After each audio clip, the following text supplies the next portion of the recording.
Saya Dr. Samhan. Saya adalah anak yang ketiga daripada 7 orang adik-beradik. Saya berasal daripada Pasir Mas, Kelantan. Ayah saya adalah seorang guru dan juga ibu saya adalah seorang kerani sekolah. Dan saya memang dibesarkan di Kelantan, di tepi sungai Kelantan tu, di Pasir Mas. Dan juga saya bukan daripada keluarga yang terlalu senang, tetapi tidaklah terlalu susah. Kalau nak cakap jadi seorang doktor ni, memang daripada kecil, doktor adalah bukan pilihan saya. Sebab dia adalah merupakan totally hasrat ibu saya. Saya masih ingat lagi, memang daripada kecil ni sebab saya banyak tinggal dengan nenek saya. Dan juga sebab ayah saya ni seorang guru. Jadi banyak kena pindah sekolah. Bila dinaikkan pangkat ataupun ditukarkan sebagai seorang guru ni, dia ada waktu-waktu dia selepas 5 tahun dengan tukar sekolah. Jadi saya banyak kena ikut. Dan antara memori yang saya pernah ikut ayah saya lah, kena dihantar ke bahagian hulu Kelantan, antaranya dekat Kuala Kerai. Dekat situ memang di sekolah rendah Cucuh Puteri, saya masih ingat lagi. Dan disebabkan oleh nak kena ikut ayah, saya kena tukar sekolah sekali. Bila dekat sekolah tu, kebanyakan mereka adalah daripada keluarga yang ialah antaranya orang asli, antaranya orang yang susah. Kita mandi dengan air bukit, kemudahan tak banyak sebab dia tempat yang agak pendalaman pada waktu tu. Jadi kita bersekolah dekat sekolah kebahasaan seberang Pasir Mas tu. Bila duduk dengan nenek ni dia adalah seorang yang suka berniaga. Daripada muda lagi, dia selalu cerita bagaimana dia daripada membesarkan anak-anak, simpanan duit dia digunakan untuk membolehkan anak-anak dia bersekolah, kemudian masuk universiti daripada hasil perniagaan. Dan dia adalah seorang yang bagi saya menjadi ikon saya, sebabnya dia ni orang yang tidak akan duduk diam dan akan sentiasa cari idea bagaimana nak berniaga. Dulu, masa di Kelantan dulu, kita panggil Tok Peraih lah. Tok Peraih ni adalah orang yang akan ambil ayam ke, itik ke, dan sayur-sayuran ke, ikan ke, akan dibawa ke pasar Pasir Mas masa tu. Masa muda dulu dia akan bawa semua barang-barang daripada kampung tu, akan naik feri. Biasa dulu sebab tu dia ada pengkalang feri, akan naik feri, pergi ke sana dan jual. Dan kemudian hasil daripada situ dia akan bayarlah daripada ikan, ayam apa yang daripada orang kampung tersebut, dan daripada situlah dia akan simpankan duit untuk anak-anak dia. Mendapat sekolah Datuk Abdul Razak ni adalah merupakan bukan pilihan ayah saya. Sebab ayah saya dulu dia adalah guru yang pernah mengajar dekat STAD, Sekolah Tengku Ampuan Lurah. Dia pernah mengajar di situ. Jadi dia tahu perangai budak sedar ni macam mana. Jadi dia memang tak nak anak dia pergi ke sedar. Itu adalah ayah saya, sebab dia kata kalau sekolah Semak Labu okey. Tapi kalau sekolah sedar, sebab saya masih lagi ingat memori bila dia, alhamdulillah saya dapat 5A UPSR. Lepas tu dapat surat tu, saya sangat excited sebab ada logo SBP. Kita dapat sekolah asrama penuh. Kita rasa seronok dapat, sebab kita budak kampung. Yang dapat 5A berapa orang je dapat. Lepas tu dapat SBP pula, tawaran sekolah asrama penuh. Seronok. Jadi bila kita tengok tu, kita tengok adalah Negeri Sembilan. Negeri Sembilan ni tak banyak lah sekolah. Antaranya sekolah STJ, sekolah Sedar, sekolah Semak Labu. Jadi bila saya bagi tahu, Abah dapat sekolah SBP. Saya bagi tahu macam tu. Abah dekat atas, saya dekat bawah masa tu. Abah kata kalau Sedar tak payah. Kalau Semak Labu okey. Saya buka surat tu tengok Sedar. Allah. Lepas tu memang ayah saya memang banyak kali fikir nak hantar sekolah sedar ni. Tapi end up lepas tu memang ayah saya kata, okey kita decide kita pergi sedar lah. Dan bila pergi sedar, ayah saya dengan mak saya ni, sebab kita daripada Kelantan, dan hanya pergi ke sekolah tu masa hantar kali pertama saja. Kelantan dengan Seremban ni jauh. Jadi hanya hantar pada waktu masa registration saja. Dan itulah kali pertama dalam hidup duduk dalam asrama. Memang tak nafikan, memang homesick. Sebab macam mana, bila duduk dekat sekolah ni dengan suasana yang baru, kawan yang baru, kita baru nak masuk umur 13 tahun, rasa masih lagi tak cukup lagi nak berdamping dengan mak ayah lagi ni, tak cukup kasih sayang lagi. Jadi bila dihantarkan ke sekolah asrama penuh, melalui hari orientasi dalam keadaan yang kita tidak ada saudara mara yang terdekat, mak ayah kita jauh di Kelantan, dan juga semua kawan baru dan juga culture yang baru. Kita tidak pernah, bila keadaan masuk sekolah, orang terpekik-pekik daripada atas, yang tu menjerit, yang ni menjerit, yang ni macam-macam lah dengan suasana orientasi tu.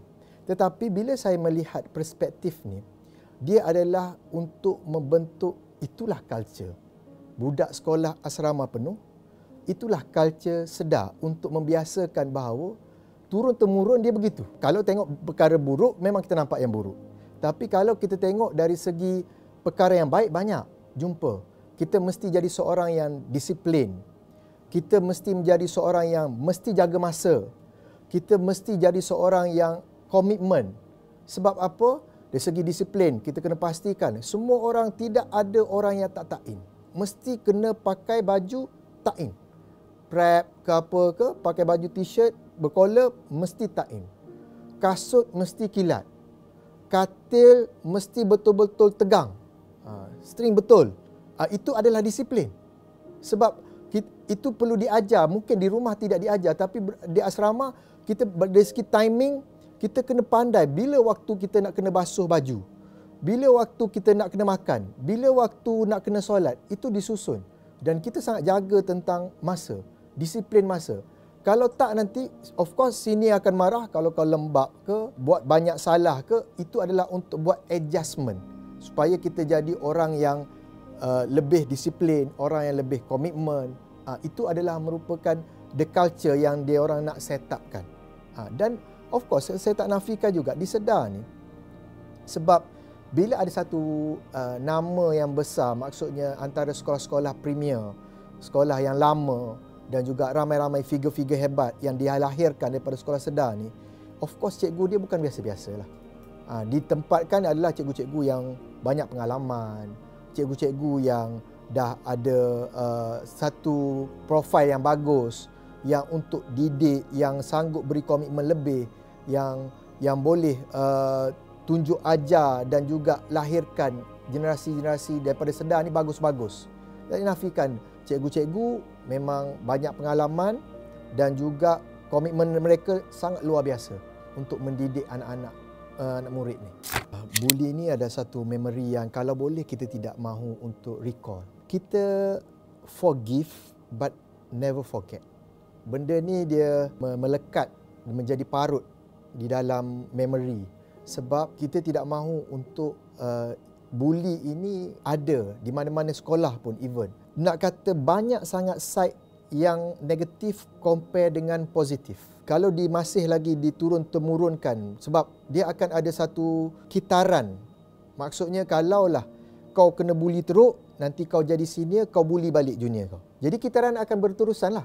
Mana-mana junior masuk, dia akan dibully.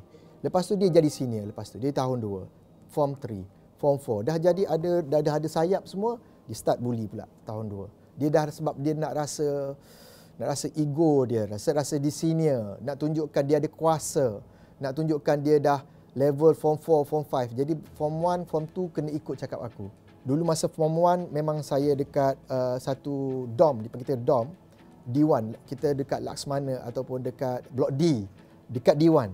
Dan pada waktu itu baru saja diimplement, pelajar-pelajar daripada form 1 sampai form 5 duduk bercampur. Maksudnya bukan form 1 saja, bukan form 2 saja. Dia adalah form 1 sampai form 5 duduk dalam satu dorm. Of course kita tak nafikan benda tu akan timbul. Lebih teruk lagi bila saya masuk form 2. Sebabnya dekat bangunan Blok D ni, dia ada satu bilik yang kira otai besar lah. Otai besar sekolah duduk dekat situ. Dia tidak panggil D lagi, dia panggil G. G2. Unfortunately memang saya dipilih untuk masuk bilik tu. Jadi junior dalam bilik tu. Bayangkan seorang geng-geng gangster sekolah duduk dalam bilik tu, yang kita bercampur semua satu dorm, dan saya jadi junior dekat bilik tu. Memang setiap hari adalah merupakan hari yang menyeksakan. Tapi untuk permulaan memang kita rasa aku ni macam kuli batak pun ada. Tetapi kita diajar untuk jadi resilient. Memang tak dinafikan dalam antara batch saya juga ada yang tak tahan sampai kena keluar sekolah, ada yang tak tahan sebab buli yang terlalu teruk, pukul. Dan kita punya rules adalah kalau pukul, jangan pukul pada muka. Itu rules dia. Sebab muka sangat obvious. Kalau lebam ke, luka ke, parut ke, obvious. Pukul, pandai-pandai simpan, tapi tahulah. Kalau dah jalan terhincut-hincut, rasa nak angkat tangan pun tak larat, itu memang. Tapi every time cikgu tanya apa semua, kita akan cuba dalihkan. Cuba nak simpan this case. Dan bila saya jadi senior pula, saya tidak mahu untuk culture tu diteruskan. That's why saya ni letakkan satu mindset, kalau aku jadi senior, aku tak akan jadi senior macam dia. Dan saya letak juga batch saya bagi tahu. Batch saya kata, sebab ada 2-3 orang memang jenis baran. Junior buat salah sikit, even simple mistake pun dia akan rasa nak mengamuk, macam nak pecah macam nak pukul, macam budak tu separuh mati.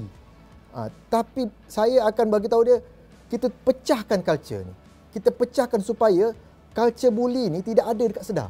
Sebab kita tidak mahu untuk diteruskan. Sebab kita tahu dia punya cycle dia adalah junior kena bully, bila jadi senior dia akan bully pula junior.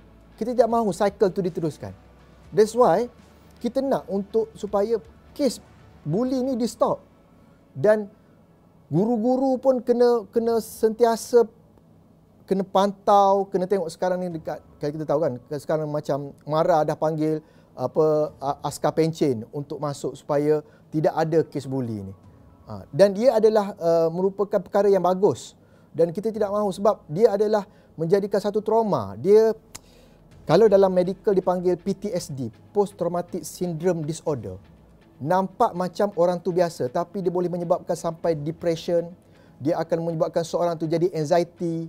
Sebab the memory, bila memory antaranya macam yang saya sendiri alami, bila kita tutup lampu, panggil junior yang buat hal, kita detect, dan dia adalah satu fun bagi senior untuk melepaskan, bukan stres, dia lebih kepada nak fun, memang nak pukul, memang cari salah. Kadang-kadang mistake tu tak adalah besar mana, di dalam gelap kena pukul, kena terajang, kena ambil tilam, lepas tu junior duduk dalam tilam tu, ambil tilam lain, junior lompat daripada katil, lompat ke bawah supaya jadikan yang kita duduk bawah, lepas tu senior lain hempap kita, lepas tu yang lain hempap lagi, yang dekat bawah tu dah jadi macam jadi junior ni antara benda yang dia buat masa saya ingat lagi saya masa form 3, form 5 suruh form 4 yang lempang. Kalau kau tak lempang sepuas hati, aku suruh yang form 3 lempang balik kau.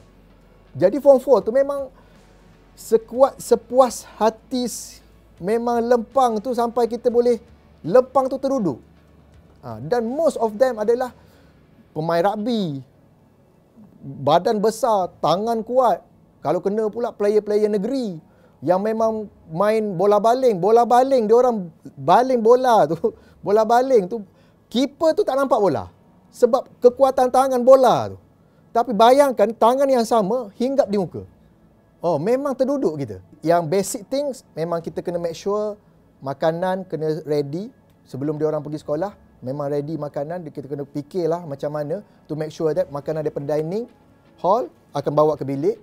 Walaupun tidak dibenarkan untuk bawa balik tray ke bilik, tetapi kita kena fikir macam mana. How kreatif kita fikir, kena fikirlah. Yang penting senior tahu, kalau esok menu roti canai, aku nak ada roti canai, tapi kalau semua orang hanya satu pelajar, satu roti canai, tapi aku nak 2. Kau fikir macam mana nak buat 2. Bila di situ, kita juga banyak masa kena fly. Kan? Kena keluar sekolah, kena lompat pagar. Dan most of the time adalah waktu malam. Yang siang banyak, yang malam pun banyak. Jadi tak kira masa. Waktu prep ke, waktu sekolah ke, kalau kau diarahkan untuk, aku pastikan bila aku habis je kelas prep aku nak rokok aku ada atas meja. Kau fikir lah macam mana. Itu adalah arahan. Jadi kita kena fikir. Jadi macam mana nak fly? Dekat mana? Pukul berapa nak fly? Jadi banyak masanya memang kita fly. Dan kadang-kadang tu memang zaman tu adalah zaman zaman CS juga, Counter Strike. Jadi kita nak dapatkan lesen daripada senior nak fly main CS ni, jadi kita kena buat kerja dulu. Jadi kena beli rokok dia ke, kena belilah anything yang dia nak tu. Okey. Dia pau. Kadang-kadang yang lebih teruk adalah dia tak keluarkan duit dia, dia pau kita.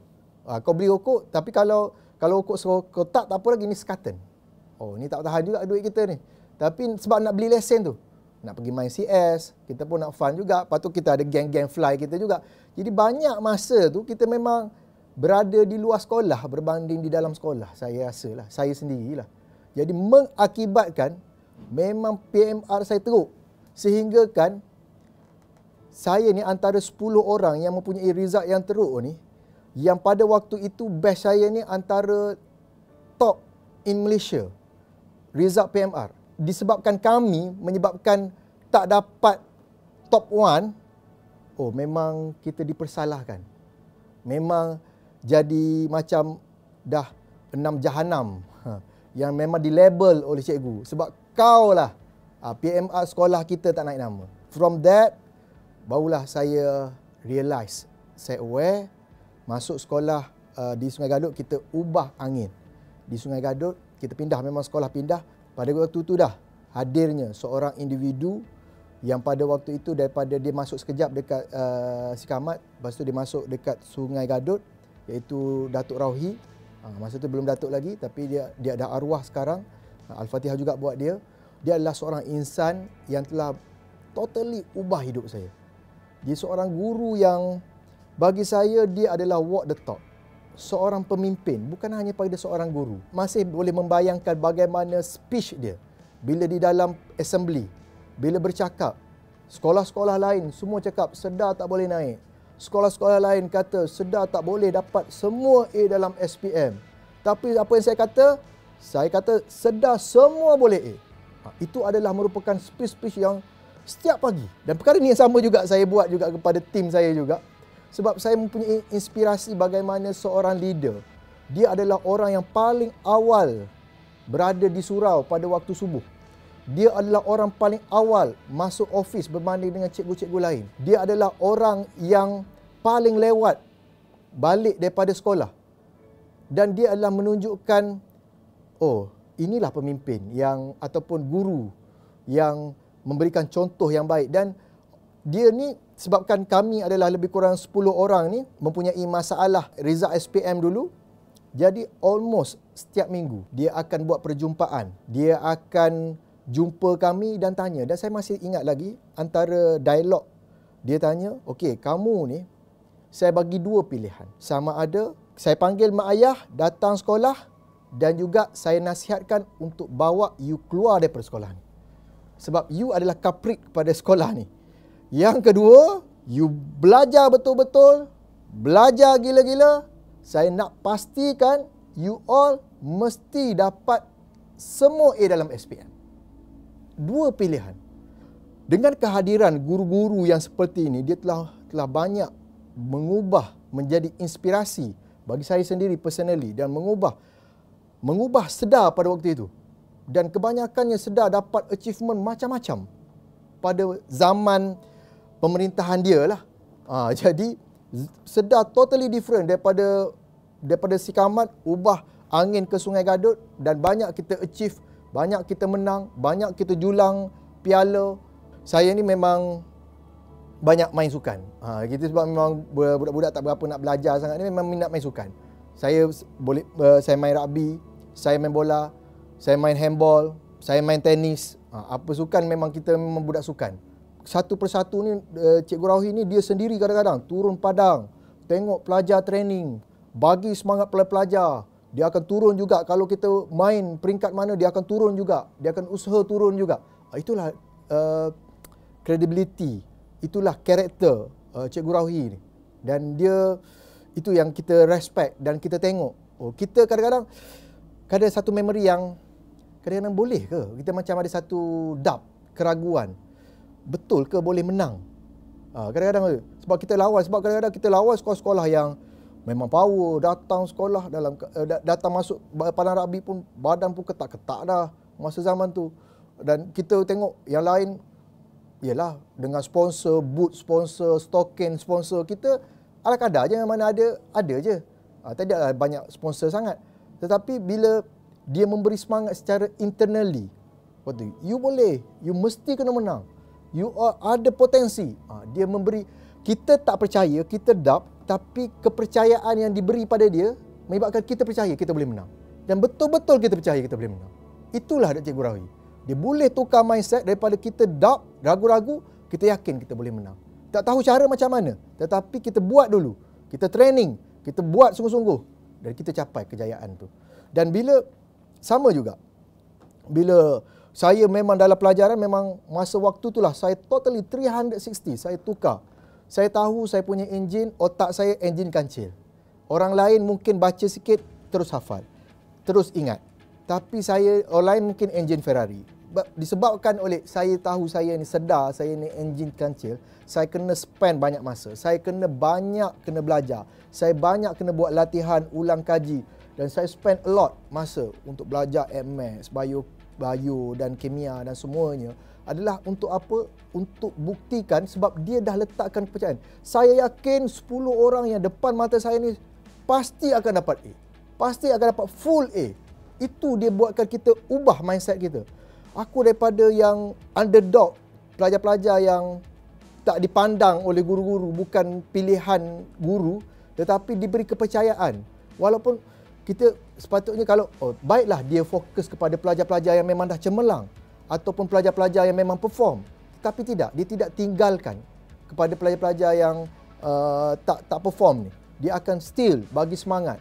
So, bila macam tu kita belajar sungguh-sungguh, dan pada waktu trial tu, alhamdulillah nampak perubahan yang sangat ketara dari segi result. Dan the best moment saya masih ingat lagi, selain daripada memang kita dapat dulu dekat Sedar kita ada half colour, full colour, antara pelajar-pelajar yang aktif sukan, kita dapat tie, kita rasa bangga, dapat high tea, dapat high table, dengan memory tu masih lagi saya ingat. Dan juga especially bila dapat result SPM. Saya betul-betul masa tu, subhanallah, rasa macam this is the moment yang aku nak buktikan. Aku tak pasti aku dapat atau tidak, tapi itulah the moment. Tapi bila dapat result SPM dan alhamdulillah bila buka full A, semua A result, dan kita rasa macam, ya Allah, inilah yang kepercayaan yang telah diletakkan oleh Cikgu Rauhi sendiri. Dan pada waktu itulah sebabkan saya daripada pelajar yang ada dog sehinggakan dapat full A, dapat straight A, SPM. Itulah disebabkan tu biasanya pelajar-pelajar ni dia ada kalau you the best student, dia ada satu anugerah pelajar terbaik yang akan diletakkan di hall yang nama dia akan ditulis. Tetapi disebabkan saya lah dicipta satu anugerah, iaitu anugerah lonjakan Saujana. Penerima sulung anugerah yang anugerah lonjakan Saujana tersebut. Dan saya rasa so proud. Bukan proud pada diri saya sahaja, tetapi proud bagaimana seorang guru boleh mengubah seorang individu yang mungkin daripada budak kampung, budak yang mungkin akan kalau dibiarkan mungkin akan hilang hala tuju.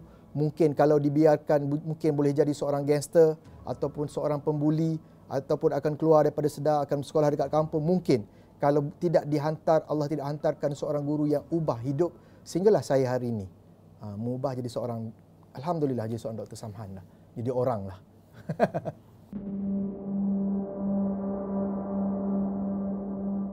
Sebenarnya saya selepas SPM, saya ada rasa satu inferiority complex, di mana bila saya tidak dapat tawaran belajar ke luar negara, sebab most of my batch dapat ke luar negara menggunakan trial SPM dan tidak ada pilihan lain kecuali sambung matrik.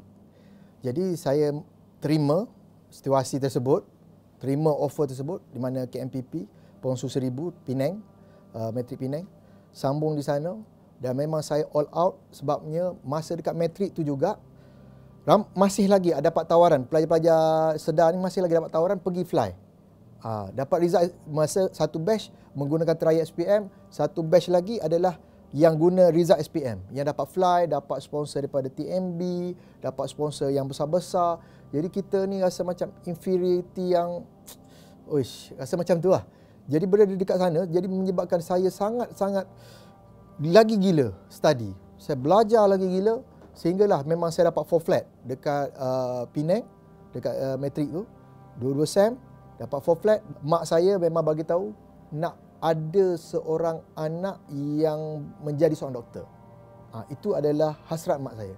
Jadi memang kita ambil bio dekat matrik dan kita apply juga masa tu UPU untuk local university dan alhamdulillah dapat USM, HUSM dekat Kubang Krian. Pada waktu itu bila masuk medik, benda yang bukan kita suka sangat lah.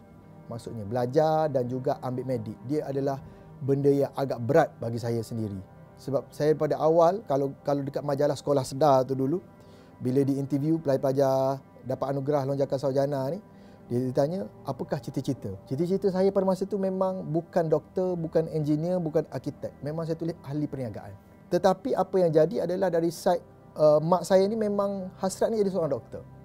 Jadi, bila saya masuk USM, saya ni belajar di macam telan benda yang kita tak suka makan. Setiap hari kita kena belajar, kena hafal. Tapi alhamdulillah tahun 1 masa di USM lepas. Alhamdulillah. Tahun 2 dan tahun 3 ni dia adalah merupakan tahun dia ada Pro 1 masa tahun 1, Pro 2 tahun 3, Pro 3 adalah masa tahun 5. So dia ada pre-clinical. Tahun pre-clinical tu adalah Pro 2. So dekat Pro 2 ni saya melalui momen-momen yang satu juga trauma bagi saya, bila mana tahun ketiga tu saya fail, gagal. Dan bila saya gagal, saya diberi peluang untuk repeat setahun lagi. Tetapi repeat ni adalah merupakan the last chance yang saya ada. Kalau tak, dia punya implication adalah saya kena buang universiti. Pada waktu itu juga, mak saya memang berhasrat untuk saya jadi doktor. Pada waktu itu saya repeat tahun. Maksudnya jadi 4 tahun lah. Walaupun tahun ketiga, tapi sebab repeat, tahun keempat berada dekat USM. Bila saya memang belajar gila-gila sebab kita tahu dia adalah implikasi yang sangat teruk. Jadi bila dekat sana, saya belajar gila-gila hinggalah pada waktu itu saya ingat memory dia adalah dekat hall ni, dewan kuliah ni, lecturer dia akan sebut nama satu persatu siapa yang lulus. Sebut nama. Bila sebut nama satu. Sebab kita dah pernah memory pada last year, nama kita tidak disebut. Dia jadi satu trauma bagi saya. Nama tidak disebut bermaksud kau fail dan kau ulang tahun. Tapi for this time, dia punya berdebar lain macam. Sebabnya dia adalah the last chance, kalau tak saya kena buang universiti. Sebut satu persatu, saya ni dalam hati, ya Allah, sebut nama satu persatu budak best saya disebut. Sampailah tiba-tiba lecturer tu berhenti, nama saya tidak disebut. Bila tidak disebut, saya tahu itu adalah merupakan momen saya gagal lagi. Dan bila tahu saya gagal ni, saya tidak ada keberanian untuk bagi tahu mak saya. Sebab ini hasrat mak saya ni. Dan saya cari kekuatan juga, saya call sepanggil mak saya, Abai gagal, Abai fail lagi ya. Mak saya senyap. Oh, itulah saya rasa senyap yang paling lama yang pernah saya rasai. So senyap tu mak pun cakap balik, okey baik, macam ni, kita tulis surat, kemudian kita akan jumpa dekan, kita buat rayuan. Mak beritahu macam itulah. So masa tu memang Mak memang tak ada laptop ke apa, tak ada komputer nak type.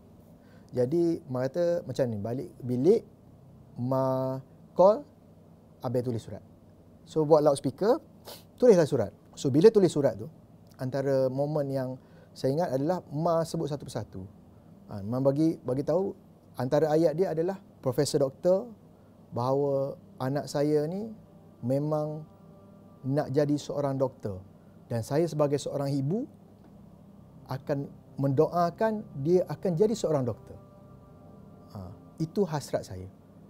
Itu adalah the moment yang saya ingat. Dan esoknya mak saya dan ayah saya datang untuk jumpa dekan Masa tu dekan, saya ingat lagi, dekan jumpa PA dia kata tunggu sekejap sebabnya dekan pergi buat round dekat hospital. Balik pada dekan, saya nampak lagi dia pakai lab coat putih. Dia masuk, dia sangkut lab coat putih dia. Kemudian PA tu bagi tahu, okey boleh masuk. This moment, bila masuk, mak saya terus hulur surat pada dia. Bila hulur surat tu, satu adalah dia langsung tak buka. Yang kedua adalah dia ambil surat tu, dia koyak, dia buang dalam tong sampah. Pada waktu tu, apa yang dia cakap, your son not meant to be a doctor. Masa that moment juga, mak saya menitis air mata. Bila menitis air mata, saya kata pada diri saya, ini adalah air mata yang akan menitis ke bumi disebabkan oleh kecewa dengan kegagalan saya. Dan saya tidak akan benarkan air mata yang sama jatuh ke bumi untuk kegagalan, tetapi dia akan jatuh disebabkan oleh kejayaan saya at that moment. So after that, cut story short, tak boleh buat apa-apa. Dan bila kita dah decide, sebab dia kata dah keluar official, kita keluar, ayah saya tolong usap mak saya berhenti menangis apa semua, kita keluar dan kita decide untuk keluar. Sebab kita memang tak boleh nak minta mana-mana universiti, kecuali saya nak ambil dentist ataupun nak ambil farmasi. Untuk medik memang mana-mana universiti tak terima dah. So pada waktu itulah, mana juga anak dia sambung belajar, nak jadi doktor juga, mak pun carilah. Okey, mak ada jumpa satu agensi ni, dia boleh hantar belajar ke Mesir. Itulah the moment yang saya masih ingat. Kata, tapi duit tak ada mah. Sebabnya kita nak hantar ke Mesir, masa tu saya masih ingat lebih kurang dalam 40,000. Duit tak ada mah. Kata, tak apa, minta Kak Long untuk buat loan, personal loan. Lepas tu, saya ingat lagi, saya pegang duit 40,000 tu, nak kena bayar pada agensi tu, sebab kena bayar yuran untuk tahun pertama. Bawa, dan barulah saya kata saya tidak ada pilihan lain. Saya dah depressed sebab momen yang saya kena kick daripada universiti tu, dia membuatkan saya so depressed. Saya sampai tak keluar bilik, saya tak keluar makan, saya tak nak jumpa siapa-siapa sebabnya sangat depressed dengan situasi tersebut. Dan kata okay, belajar dekat Mesir, cut story short, belajar dekat Mesir. Dan pada waktu tu saya memang kita tak boleh nak bayangkan sebab kita dah 4 tahun belajar medik. Masuk ke Mesir, saya ingatkan boleh transfer kredit, tak boleh. So start balik tahun 1. Jadi start balik tahun 1, dia umpama kita dah masuk form 4 atau form 5, masuk balik form 1. Macam tu. So bila macam tu, kita macam aku dah belajar benda ni kan. Masuk kelas budak junior kan. Masuk budak kita dah nak ambil SPM, tapi tiba-tiba masuk form 1. Oh, rasa macam tapi telan lah. Telan. Oh, apatah lagi orang tahu kita umur berapa. Oh, memang kenapa umur kau, dia tengok IC kan. Kenapa umur kau lewat Oh, itu macam kita nak cerita panjang cerita. Jadi kita kalau boleh nak elakkan orang tahu umur. Sebab saya ambil medik ni 4 tahun dekat USM, dekat Mesir 6 tahun lagi. Total 10 tahun. Untuk habiskan untuk apa? Hanya semata-mata untuk menyampaikan hasrat seorang ibu. Tapi itulah doa ibu. Doa ibu tidak pernah tidak diterima, tiada hijab. Allah makbul, dan alhamdulillah tahun 6 saya belajar betul-betul, tidak ada tahun saya repeat. Saya terus tahun 1, 2, 3, 4, 5, 6 dan akhirnya saya dapat kelulusan dipanggil, kalau bahasa Arab dipanggil Jaid Jidan. Alhamdulillah, dan grad alhamdulillah dapatlah ijazah sebagai seorang doktor perubatan. Akhirnya itu hasrat ibu saya. Saya ni dalam minat tak minat doktor ni, sebabkan dia adalah seorang doa seorang ibu ni, menyebabkan saya ni dalam masa yang sama juga dia develop minat tu. Jadi saya suka untuk jumpa pesakit, bercakap dengan pesakit. So selepas saya habis medik dekat Mesir, saya sambung houseman dekat Hospital Sultanah Nur Zahirah dekat Kuala Terengganu. Dekat situ juga saya ada satu inferior complex juga, sebabnya bila orang lain batch saya dulu ada juga yang USM duduk kerja dekat situ dan dia tahu saya ni pernah dibuang universiti dan juga dia orang ni dah sampai level MO. Ada yang nak almost jadi pakar. Tapi saya ni baru jadi houseman. Jadi saudara saya inferior juga pada waktu itu nak habiskan 2 tahun. Kalau doktor ni paling crucial part yang ramai resign, yang ramai tak nak jadi doktor adalah pada houseman. Sebabnya dia sangat so stress, bukan setakat fizikal tapi mental. Sebab itulah bagaimana nak menjadikan seorang doktor menjadi doktor tu. Sebab you menjaga nyawa orang. You menjaga hasrat. Kalaulah pesakit itu adalah seorang anak, you menjaga hasrat seorang ibu. Kalau pesakit itulah seorang ayah, you menjaga hasrat seorang anak-anak yang nak memastikan bahawa ayah mereka kembali sembuh. Kalau dia adalah seorang ibu, nak memastikan anak dia kembali sembuh. Jadi bukan setakat ilmu secara teori, tapi ilmu praktikal bagaimana nak jadikan dia oath, menjadikan dia satu sumpah yang kita kena pastikan pesakit kita dapatkan rawatan yang terbaik untuk kembali sihat. Dan dia adalah benda yang saya tanam bila menjadi seorang doktor, untuk rasa empati bagaimana, apakah perasaan seorang pesakit bila dia sakit. Apakah mereka fikirkan bila mereka sakit. Itu jadikan kita seorang doktor yang sangat empati, cuba mendalami perasaan mereka. Dan itulah proses 2 tahun jadi houseman, walaupun dicaci, dimaki, dibentuk, itulah menjadikan supaya menjadi seorang yang safe doktor. Sebab menjadi seorang doktor ni, dia akan ada, kalau pensyarah saya sebut, dia akan 2. Sama ada dia jadi malaikat ataupun jadi malaikat maut. Malaikat maksudnya malaikat yang akan menyembuhkan ataupun jadi malaikat maut. Sebab di atas keputusan seorang doktor lah pesakit itu akan, bukanlah dia menjadi seorang pembunuh, tetapi sama ada kita kena buat decision. Contohnya masa zaman COVID, ramai orang kena COVID. Jadi bantuan pernafasan, alat bantuan pernafasan limited. Jadi decision doktor akan decide siapa yang ada potensi hidup yang lebih tinggi.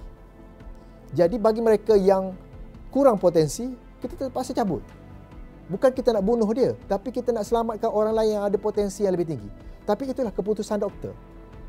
Jadi doktor kena decide sama ada bukan nak bunuh orang, tapi doktor hampir-hampir macam tu lah maksud saya. Mungkin ada orang tu ada potensi tapi tak tinggi, mungkin 20%. Tapi compare dengan orang ni boleh hidup 50%, kita akan ambil 50%. Itu decision seorang doktor. Begitu juga dengan benda-benda lain. Jadi itu saya kata, kalau seorang doktor ni sama ada dia jadi malaikat yang menyembuh ataupun malaikat maut. Jadi seorang safe doktor. Apatah lagi tambahan kalau doktor yang membuat silap, yang tak sepatutnya seorang doktor yang buat silap menyebabkan kecacatan kekal ataupun menyebabkan kematian. Disebabkan oleh kesilapan, disebabkan oleh ilmu doktor tu. Ilmu dia tidak cukup, ilmu dia yang tak tahu, ilmu dia yang tak berapa luas, menyebabkan decision yang dia buat itu boleh menyebabkan seseorang itu jadi cacat kekal. Ataupun menyebabkan seseorang itu menyebabkan kematian. Jadi the process 2 years houseman tu, dia the journey yang saya lalui dan menjadi seorang doktor yang safe, alhamdulillah. After that saya jadi medical officer dekat saya memang duduk dekat department emergency. After that saya pergi ke emergency dekat HKL. Itu adalah momen-momen yang HKL adalah satu tempat yang saya rasa best place untuk bekerja. Walaupun workload dia bukan treat warga Malaysia, warga Myanmar, Bangla, Vietnam, semua warga lah kalau HKL ni. Jadi pada waktu itu pula zaman COVID, back to back kena kerja. Apatah lagi kita punya klik kita ada yang kena COVID, tak boleh masuk kerja. Jadi kita kena cover. Memang depressed juga, stress juga dari segi badan dan juga mental. Tetapi kita dapat harungi. Dan pada waktu itu juga one of my friend bagi tahu why not untuk kita buka klinik. At that moment lah baru saya decide. Masa ni Dr. Mahathir jadi saya punya HOD. Sekarang ni Dr. Mahathir jadi DG. Dah ganti dah. Dan kita decide, saya jumpa Dr. Mahathir. Dr. Mahathir kata, okey, kenapa nak berhenti? Saya kata nak buka klinik sendiri. Oh, dia kata okey. Tak apalah, dia luluskan untuk berhenti dan saya balik ke Terengganu untuk buka klinik.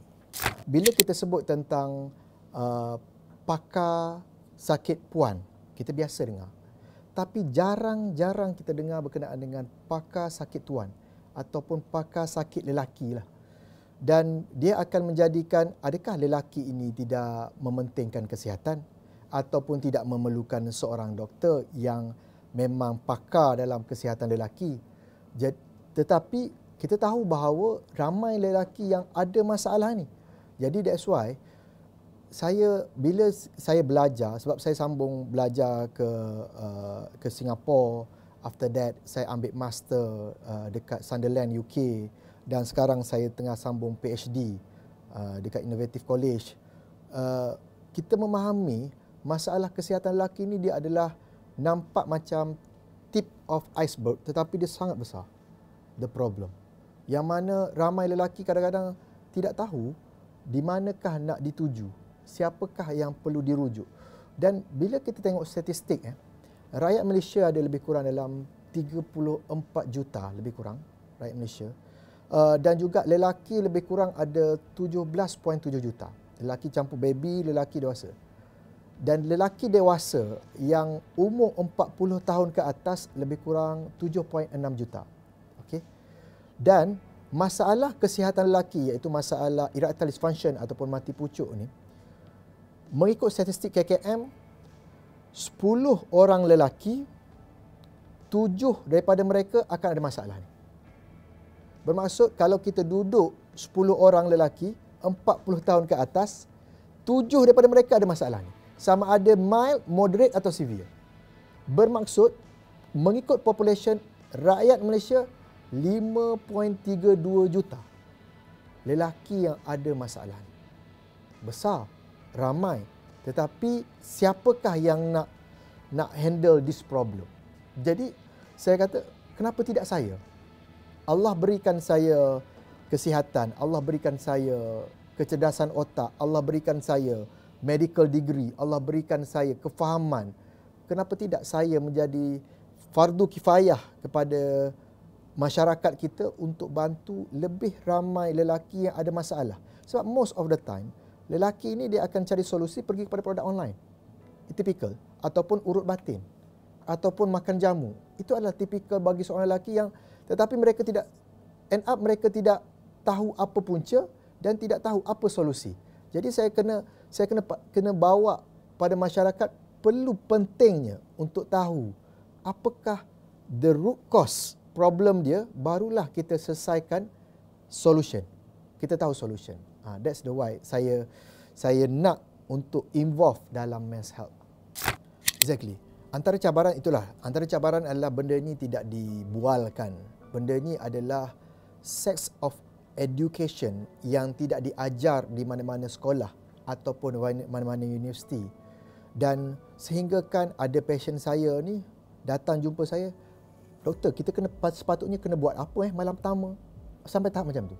Sebab tidak diajar secara modul ataupun ada syllabus berkenaan dengan sex education. Dan ini adalah merupakan cabaran sebenarnya bila kita bercakap secara public. Kita berikan awareness, kita educate masyarakat. Sebab benda ni dia kira sebagai, kalau dalam masyarakat kita, kau faham sendirilah. Kau belajar sendirilah. Nanti kau besar kau tahulah. Itu adalah typical.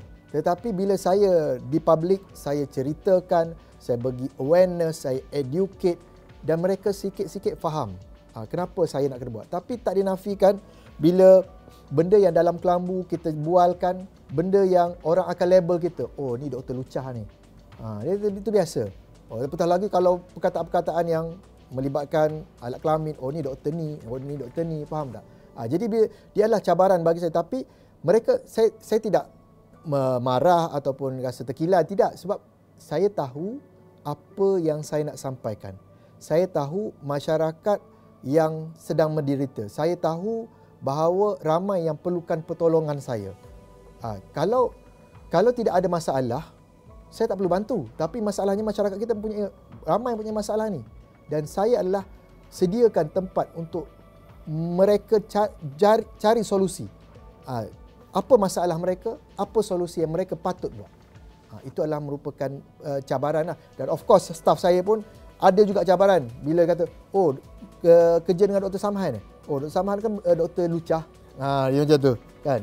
So memang saya tak nafikan. That's why saya bagi tahu pada staff saya bagi tahu kita punya vision, mission kita adalah jelas. Kita nak bantu rakyat Malaysia ni 1 juta lelaki kita nak bantu. Jadi selagi tak capai 1 juta lelaki, kita tidak boleh berhenti sebab kita tahu 3.42 juta rakyat Malaysia. Jadi kita nak bantu 1 juta sahaja. Macam mana kita nak bantu? Tolong saya. Jadi mereka faham. Dia adalah satu benda yang I didn't expect that. Sebabnya tipikal orang lelaki memang suka beli barang online. That's why saya membawa approach kepada online. Tetapi online ini bukanlah jual produk tanpa siapa-siapa tak tahu produk daripada mana, jamu daripada mana, minyak daripada mana. Kita buatkan satu platform di mana dekat website kita forhimclinic.com, kita pastikan pesakit book consultation, kemudian doktor akan call, sama ada video call ataupun akan by Zoom akan call. Kemudian kita kena ada satu quiz yang nak diagnose dia. Kita ada, memang dah ada kita punya modul kita. Berapakah scoring dia? Bila kita tahu scoring dia sama ada dia ni mild, moderate ataupun severe, dan kita akan suggest apakah rawatan yang sesuai untuk dia. Bila ada rawatan yang sesuai untuk dia, dia setuju dengan rawatan tersebut, kita akan post ubat tu direct ke rumah dia. Itu adalah the new way lah. Dan sambutan bila kita tengok, sebab ada yang lelaki ni tipikal malu, ego, tak nak jumpa doktor, mungkin ada yang isu yang jauh. Jadi kalau boleh tak nak tahu siapa dia, kalau parcel tu tak nak tulis nama dia, kalau bagi tahu ni member saya punya, kalau tanya pun member saya tanya. Itu adalah tipikal orang lelaki. Tapi kita tahu benda tu, that's why kita buat telehealth, so that orang lelaki boleh dapatkan rawatan yang betul, mengikut clinical proven solution dan juga daripada doktor yang bertauliah. Itu yang kita buatkan platform telehealth tu. Ya, betul. Sebab itu adalah tipikal orang lelaki. Dalam rumah tangga, orang lelaki kurang bercakap. Dia kurang meluahkan berbanding dengan wanita. Wanita pasti dia akan bercakap semua benda. Kalau tanya how's your day today, panjang. Daripada dia cerita daripada pagi masuk office, lunch, itu tipikal wanita. Lelaki kalau boleh, how's your day today? Okey. Cukup. Itulah dia. Itu tipikal orang lelaki. Dia tidak akan meluahkan sangat. Itu tipikal orang lelaki. Begitu juga apatah lagi dalam isu seksual. Isu peribadi. Isu yang dia tidak mahu orang tahu. Isu yang melibatkan dia punya performance. Itu adalah tipikal orang lelaki. Tetapi bila saya tengok sekarang ni, bila kita beri awareness, adanya platform-platform sosial media, adanya tentang kesedaran kepentingan kesihatan lelaki, kepentingan bagaimana seorang lelaki yang perlu tahu bahawa mati pucuk tu boleh dirawat, dia lebih terbuka berbanding dengan dululah. Dan sekarang ni saya nampak lebih better, dan kita lebih suka bila lelaki boleh bercerita apa masalah dia. Sebab kalau tak bercerita, kita hampir-hampir susah nak diagnose. Kita tidak tahu apa the real problem dia. Jadi lelaki ni itulah dia suka simpan. Kadang-kadang wife cuba assume apa lelaki ni tengah fikir. Mesti tengah fikir pasal perempuan lain ke apa. Tak. Lelaki kadang-kadang dia fikir macam mana dia punya kereta, isi minyak ke tak. Dia macam tu. Jadi itu adalah tipikal lelaki. Jadi dia kurang meluahkan. Kita nak untuk awareness ni lebih ramai yang tahu, lebih ramai yang sedar, dan lebih ramai yang boleh dapatkan rawatan yang terbukti secara klinikal dan juga daripada doktor yang bertauliah.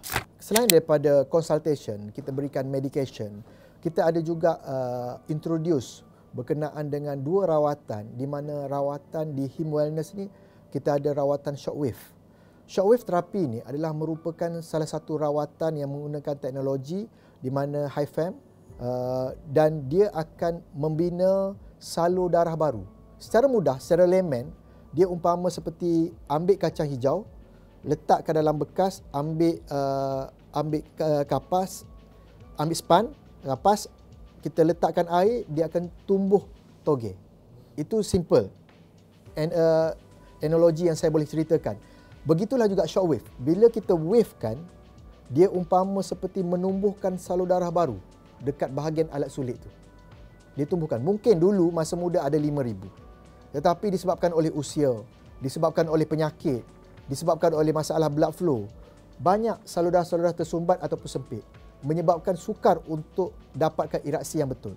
Jadi sekarang ni, menggunakan wave tersebut, dia akan tumbuhkan balik daripada 1,000, ditumbuhkan balik 3,000, 4,000, 5,000. Dia keluarkan balik salur darah. Sebabnya dekat bahagian alat sulit lelaki ni memang tidak ada tulang ataupun cartilage dekat bahagian telinga ni, tidak ada, yang menyebabkan dia boleh erect. Jadi dia adalah totally 100% bagaimana salur darah yang full of blood.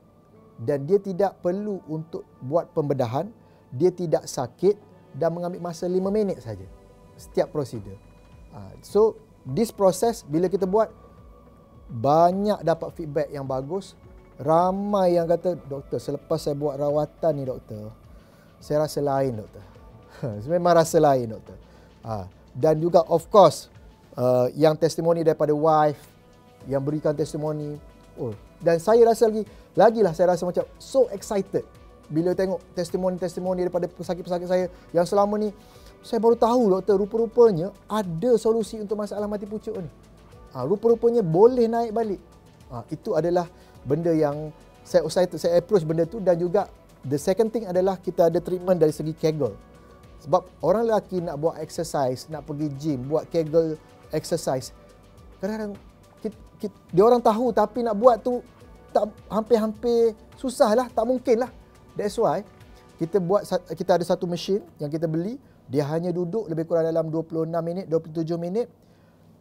Kita akan buatkan contraction of the muscle dekat bahagian pelvic floor dia ni, dekat pangkal alat sulit dia tu.